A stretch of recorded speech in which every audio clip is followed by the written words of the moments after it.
found something unusual in my garden this afternoon. It's a wild child. She appears to be grazing. Oh my. These pesky neighborhood kids, you can't keep them out of the garden.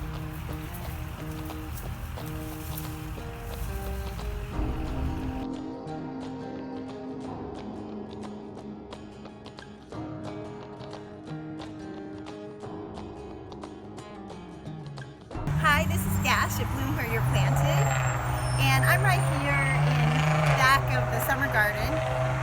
And usually about mid-July on into the end of August, I harvest everything and I shut down the garden and I take a little gardening vacation, if you will, because it is just so hot, and you start spending more money on water than you do on the produce that you're harvesting. And so this year is a little bit different, and I'll show you why. This is why we're still producing this year. Rainwater. We have several rain barrels. And I can hook up a hose to it, water my garden with it. So I have this rain barrel, and then I have one in the back. Now it doesn't come out like a big rush. This is how it comes out. So there's not a lot of pressure to it. So if you're wanting a spray, obviously that's not it. So it takes a while to move it around the garden, but it is there's free water, and the plants seem to love it. All right, this was my first rain barrel, and now, as you can see, someone has set up gutters for me. So now all the water that was coming down in this corner is captured into the gutters and goes right in the rain barrel. So that happens in a matter of minutes, and this is full. So I really need more, a couple of them, and then I'll really have a good water source. But if you don't have gutters, don't despair. I didn't either when I first did, and I couldn't afford to get them. So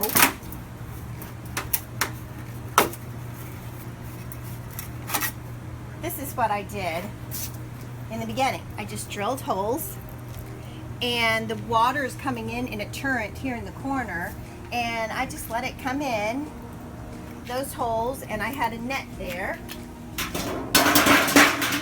As you can see, the net catches the debris. It still catches the debris from going in there. So you have to, if they're not maintenance free for sure, it's kind of a constant keeping them clean. And nets are essential to keep the mosquitoes out, of course. But so I just have my net attached with the overflow, so I just can clean it out like this, and there. Yuck! I need to hose it off probably. But this is an overflow, which is very essential. So I just drilled a 1/4 inch hole and used 1/4 inch PVC pipe, a little section of it, and it comes out. And there's netting there too. I'm ready to get another one set up to this, so I'll do that. I'll include you when I do that. You have to watch is that your gutters don't get clogged right up there at the inflow spout. I would probably advise, one thing that I didn't do that would probably be a good idea is to have those net covers over your gutters, especially if you have a lot of trees, because they really fill up fast. So I'm having to get up there every couple of weeks and just make sure that I keep that cleaned out. So that's this rain barrel.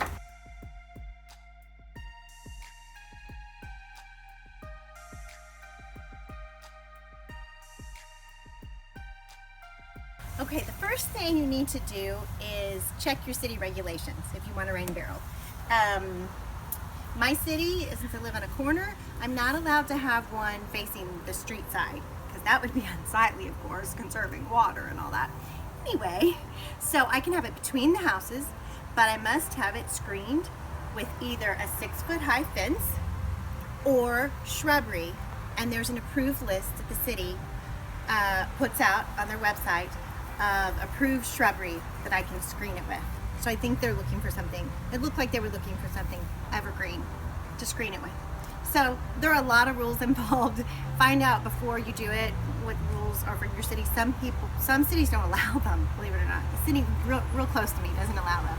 And then some cities you have to have a permit to have one, which is really Okay, anyway, it drives me crazy a little bit, all these regulations, but the city did stop. I had some come out, actually, tell me the rules and, walk me through it. And still, after I'd had it up for about a year, someone came out and gave me a notice that it was needed to be screened by a fence or shrubbery, and my shrubbery is really little, so it was really nice of him. He said, yes, I see that your shrubbery is little and it's growing, and he gave me some slack on that, so I'm thankful for that.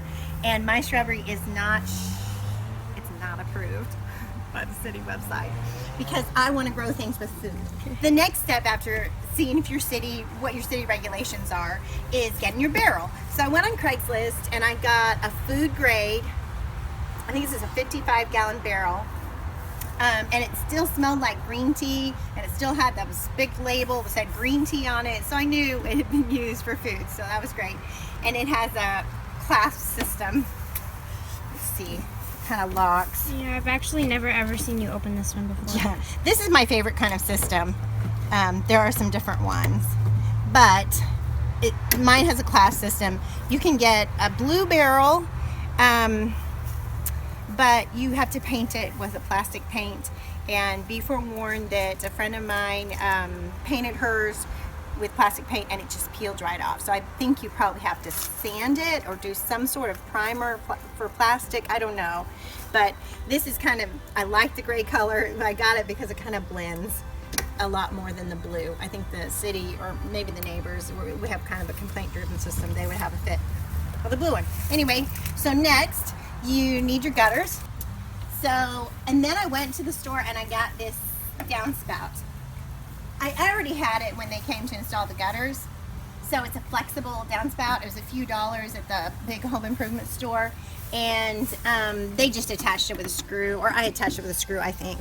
And then it's just flexible, and as you can see, put this netting in it for mosquitoes, and so that all this gunk won't go in my rain barrel. So every time I have a big rain, I just come out here and just clean it out. Yeah, no problem. Okay, let's get this rain barrel off so I can show you how to make one for yourself. Oh, I left it open. One time I left it open, I was so mad because it rained that night and it filled the whole thing up and it poured out because I had left the thing open. It was empty. I used it all and then I left it open and I didn't know. And I was so mad the next day. Lost my whole rain. All right, the next thing you're gonna do is drill a hole.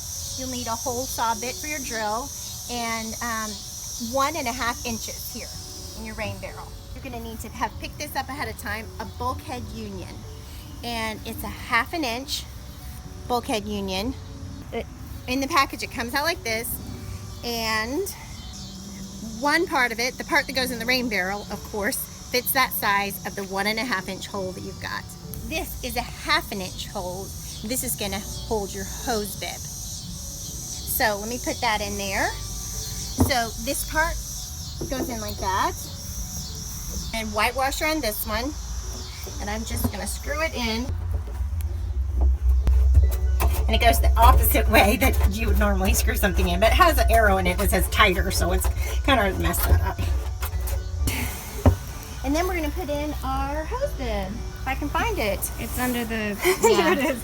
Okay, under the rain you barrel. also wanna pick this up when you go for your bulkhead, and it's just a 1/2 inch hose bib. See that a 1/2 inch hole goes with a 1/2 inch bulkhead. And then you're just going to screw this in.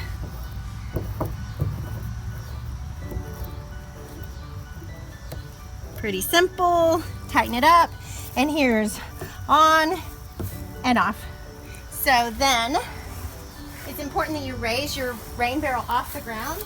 I've done it with some cinder blocks here, so you'll have good flow with gravity. So then I'm ready to put my top on.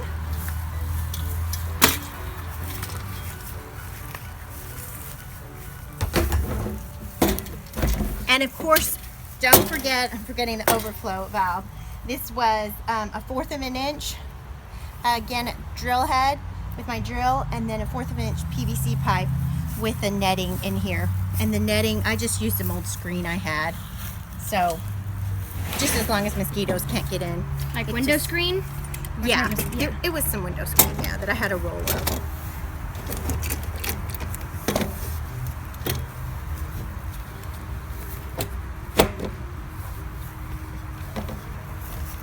This is a little challenging, but you don't want to do this very often. Yeah. You could probably, in fact, leave it off if you really wanted to. Okay, there we go, and then lock it up. And this lock goes into place. I don't know if it's necessary, but all right, and then let's get this baby into It's a place. high-tech security system for your water. Now, when you're done with your hose bib and your union there, you need to fix your lid. And so what I did was I just positioned that on there. I just drew around it with a Sharpie, and I just took a jigsaw and cut that out. First I took a drill and made a hole where I could get the jigsaw blade in, and I just cut that out. And then you just put your screen on to catch debris, and voila, you're good to go. And if you don't have a jigsaw, you don't have maybe a drill, a hole drill bit for your drill that's the right size, you know what, don't let it stop you. I didn't have a jigsaw either, my neighbor did, and my brother-in-law had a whole bit to drill with. So, don't let anything stop you. And you're all set to get rain to water your garden. So it's supposed to rain tonight, so I'm excited about that. Make sure I've got it on the off mode. All right, and as you can see, I'm about ready for another one. So I'm gonna do another video soon about attaching one through this. One that'll fill up, and then the overflow will go into the other barrel. So I should have 2 or 3 barrels here, and we'll see. The city will probably have a real fit about that. Push the envelope. We right? don't really care. Well, we care, but we think that growing your own food is important, and using our most precious resource of water is very important. So, and the bottom line, it cuts your water bill, and you get more money. Which I bet they're not happy about either. Yeah, probably not. All right, so that's it with rain barrels. I hope I covered everything. Happy gardening and beekeeping and rabbit chasing and children raising from Bloom Where You Planted. Bye.